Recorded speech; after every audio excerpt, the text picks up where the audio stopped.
Apa kabar Anda semua? Assalamualaikum warahmatullahi wabarakatuh. Saya Hersunu Arif dari Forum News Network. Berapa banyak intel polisi yang menyamar jadi wartawan? Dan apakah mereka sampai sekarang ini masih menyamar, hidup bersama dengan para wartawan yang lain, di media apa saja, dan di daerah mana saja? Pertanyaan semacam ini wajar bila menghantui masyarakat umum dan khususnya mereka yang berprofesi sebagai wartawan. Ini menyusul terkuaknya jati diri Umbaran Wibowo, seorang polisi berpangkat Inspektur 1 yang menyamar menjadi kontributor TVRI di Blora, Jawa Tengah. Kasus Inspektur 1 Umbaran Wibowo ini sungguh mengejutkan. Selama 14 tahun dia sukses menyamar jadi seorang kontributor alias wartawan lepas. Namun dengan statusnya sebagai wartawan lepas itu dia bahkan bisa mendapatkan sertifikasi sebagai wartawan dengan kualifikasi madya. Ini dari salah satu organisasi kewartawanan yakni Persatuan Wartawan Indonesia (PWI). Jati diri Umbaran sebagai intel polisi itu baru terungkap ke publik setelah dia dipromosikan dan dilantik sebagai Kapolsek Karadenan di Blora, Jawa Tengah. Lebih menarik lagi karena Umbaran ini menjadi pejabat publik ya di wilayah yang selama ini menjadi daerah operasi penyamarannya. Kan biasanya kalau ada penyamaran gini dan tugasnya sudah habis ditarik itu dia mungkin tidak akan ditempatkan di tempat yang sama ya, dia ditarik ke tempat yang jauh atau ke markas gitu yang publik tidak mengetahui. Sampai sekarang publik akan tetap tidak mengetahui jati dirinya. Tetapi dalam kasus Umbaran ini beda sekali ya. Polisi tampaknya tidak berusaha untuk menutupi selamanya penyamaran Umbaran. Ya, seperti saya sebutkan tadi, misalkan ditempatkanlah di tempat lain yang jauh dari Blora misalnya. Kan kalau dia ditempatkan di Blora, ini kan ini habitat dia selama ini ya, karena dia bertugas selama ini sebagai wartawan di kawasan Blora dan sekitarnya. Jadi karena itulah kemudian dengan mudah penyamaran dari Ibtu Umbaran ini dibongkar ya, karena memang dia kemudian jadi Kapolsek gitu ya. Polda Jawa Tengah itu melalui Kepala Bidang Humas Komisaris Besar Iqbal Al-Qudusi secara terbuka mengakui bahwa Ibtu Umbaran itu merupakan anggota intel yang ditugaskan di wilayah Pati. Dia selama ini juga menjadi kontributor TVRI di Jawa Tengah. Kepala Lembaga Penyiaran Publik TVRI Jawa Tengah, Sifak, juga mengakui bahwa Umbaran itu sudah bekerja sebagai wartawan lepas di TVRI Jateng puluhan tahun, sejak sebelum Sifak itu menjadi Kepala LPP TVRI Jawa Tengah ya. Pada wartawan, Ibtu Umbaran mengakui bahwa perannya menjadi kontributor itu adalah penugasan dari pimpinan. Jadi clear bahwa Umbaran adalah anggota polisi yang ditugaskan menyusup ke dunia kewartawanan. Soal inilah yang mengundang kehebohan. Wakil Ketua Dewan Pers Muhammad Agung Darmajaya menyatakan mereka akan mengirim surat, semacam surat ini secara formal ya, mengirim surat klarifikasi kepada PWI, Persatuan Wartawan Indonesia, sebagai organisasi induk kewartawanan tempat Ibtu Umbaran bernaung, dan juga TVRI. Surat ini saya kira hanya semacam apa ya, semacam formalitas saja, karena dengan pengakuan dari Kepala Bidang Humas Polda Jawa Tengah, kemudian pengakuan dari Umbaran sendiri dan juga Kepala LPP TVRI, plus saya kira ini banyak sekali ya kesaksian dari pengurus PWI Blora, pengurus PWI Jawa Tengah, dan juga para wartawan di Blora. Umbaran ini clear, dia adalah seorang polisi yang secara resmi ditugaskan menyamar dengan menggunakan cover sebagai wartawan. Saya kira ini yang jadi masalah ya, karena dengan profesi wartawan ini Umbaran itu bisa menggali informasi dari berbagai kalangan, bahkan termasuk menyedot informasi dari kalangan wartawan sendiri tanpa dicurigai. Pertanyaannya, siapa yang diinteli oleh Umbaran? Apakah kalangan media itu sendiri? Di kalangan media dia ingin mengetahui apa yang terjadi di kalangan media, atau dia ini hanya menggunakan wartawan ini sebagai cover untuk kegiatan intelijennya? Anggota Dewan Pers Arief Zulkifli menyayangkan kepolisian yang membiarkan anggotanya bekerja rangkap sebagai jurnalis. Ketua Dewan Kehormatan PWI, Persatuan Wartawan Indonesia, Ilham Bintang, menilai apa yang dilakukan oleh Umbaran itu menyalahi kode etik jurnalistik yang mengharuskan wartawan bersikap jujur dan kesatria. Oleh karena itu, kata Ilham, PWI akan mengirim surat kepada Dewan Pers agar mencabut sertifikasi Umbaran sebagai wartawan media. Apakah cukup hanya dengan dicabut sertifikatnya saja dan masalahnya sudah bisa dianggap selesai? Bagaimana dengan dampak yang dimunculkan oleh aksi penyamaran Umbaran dan yang kemudian akhirnya dibuka juga kepada publik? Bukankah dampaknya ini menurut saya bisa sangat-sangat serius? Ini muncul ketidakpercayaan publik kepada profesi wartawan dan juga di internal wartawan ini bisa saling curiga ya, karena bisa jadi di antara mereka curigai, jangan-jangan ini yang lain ini seperti juga Umbaran ini, jangan-jangan dia intel polisi. Terungkapnya kasus Umbaran ini, saya yakin bisa narasumber itu bisa menjadi ragu-ragu nantinya ketika berbicara kepada wartawan. Karena salah-salah itu dia mungkin sedang berbicara dengan seorang intel dan keterangannya bisa digunakan untuk merugikan kepentingan orang lain atau kepentingan dirinya sendiri. Trust ya, kepercayaan narasumber kepada wartawan itu merupakan salah satu elemen yang sangat-sangat penting ya.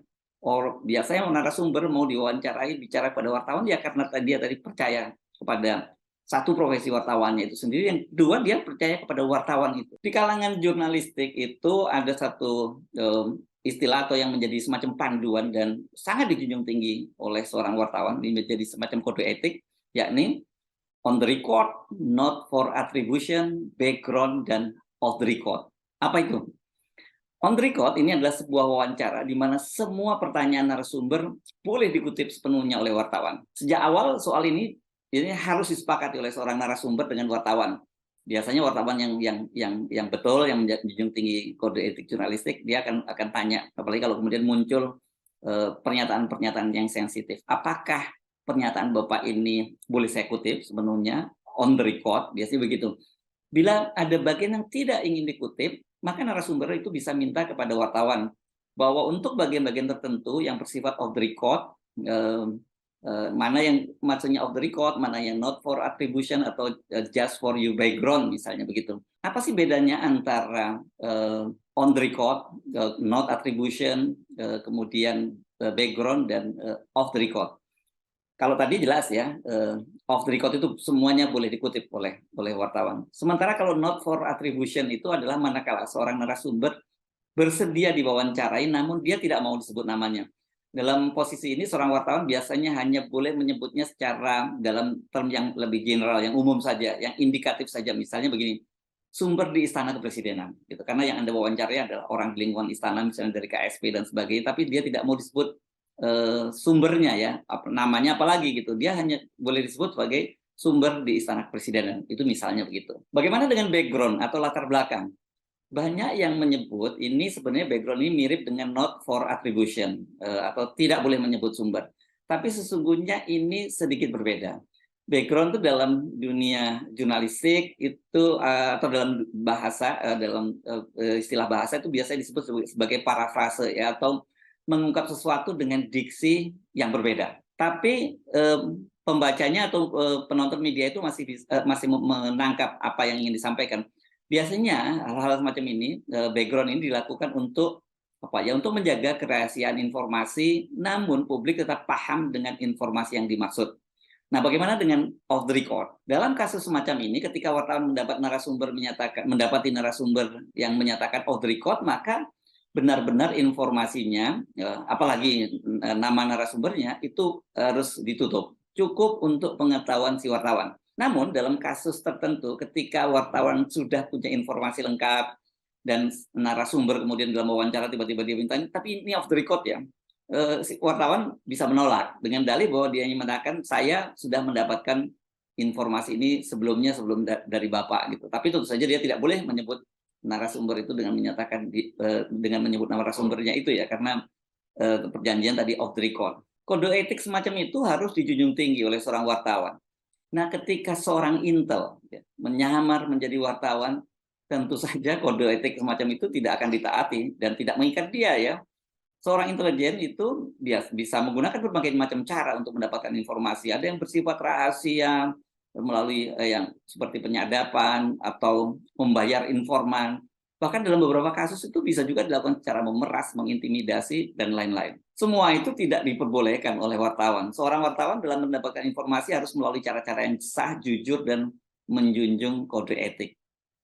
Dengan memahami dampak buruk dari praktek penyusupan yang dilakukan Ibtu Umbaran, sangat wajar bila kemudian Aliansi Jurnalis Indonesia (AJI) dan LBH Pers itu bereaksi keras. Mereka mendesak pemerintah menghentikan cara-cara kotor menyusukan intel ke institusi pers. AJI dan LBH Pers itu bahkan menilai itu merupakan tindak memata-matai yang dapat menimbulkan ketidakpercayaan publik terhadap pers Indonesia. Seperti saya sebutkan tadi ya. Nah, dalam siaran pers yang ditandatangani oleh Sasmito, ini Ketua AJI Indonesia, dan Ade Wahyudin, Direktur Eksekutif LBH Pers, mereka hari Kamis lalu mengeluarkan siaran pers. Penyusupan anggota Polri ke institusi pers juga menyalahi aturan dalam Undang-Undang Nomor 40 Tahun 1999 tentang pers.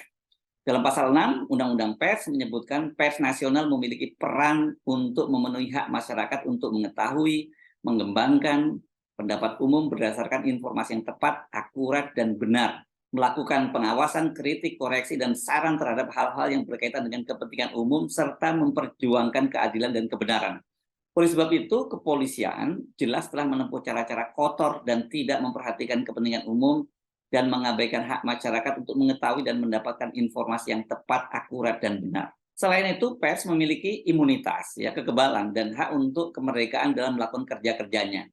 Dengan menyusupkan polisi kepada media, kepolisian juga telah mengabaikan hak atas kemerdekaan pers. Penyusupan ini juga bertentangan dengan pasal 6 Kode Etik Jurnalistik yang berbunyi wartawan Indonesia tidak menyalahgunakan profesi dan tidak menerima suap. Dalam kasus ini, Ibtu Umbaran dan polisi jelas telah menyalahgunakan profesi wartawan untuk mengambil keuntungan atas informasi yang diperoleh saat bertugas menjadi wartawan. Organisasi pers serta media juga seharusnya dapat berperan aktif dalam menelusuri latar belakang wartawan. Hal ini akan berdampak pada kredibilitas organisasi maupun media yang bersangkutan dan dalam mengemban tugasnya sebagai wadah pers, karena tidak mampu menjamin profesi pers yang terbebas dari potensi intervensi aktor-aktor negara. Lolosnya anggota kepolisian sebagai wartawan yang bersertifikasi dapat menimbulkan ketidakpercayaan publik terhadap institusi pers dan kerja-kerja pers secara umum. Berdasarkan hal-hal tersebut, AJI Indonesia dan LBH Pers mendesak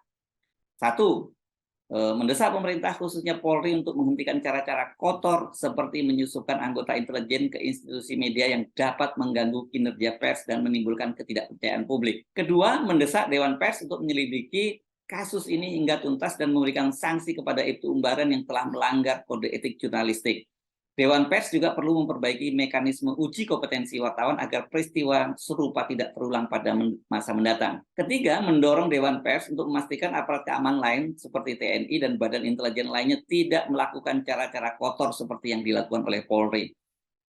Keempat, mendorong organisasi pers untuk lebih aktif menelusuri latar belakang anggota dan melakukan verifikasi yang lebih komprehensif, kredibel terhadap anggotanya untuk mencegah penyusupan pihak-pihak yang dapat merugikan pers Indonesia. Yang kelima, itu mendorong perusahaan media untuk melakukan seleksi yang lebih ketat dengan memperhatikan latar belakang wartawan.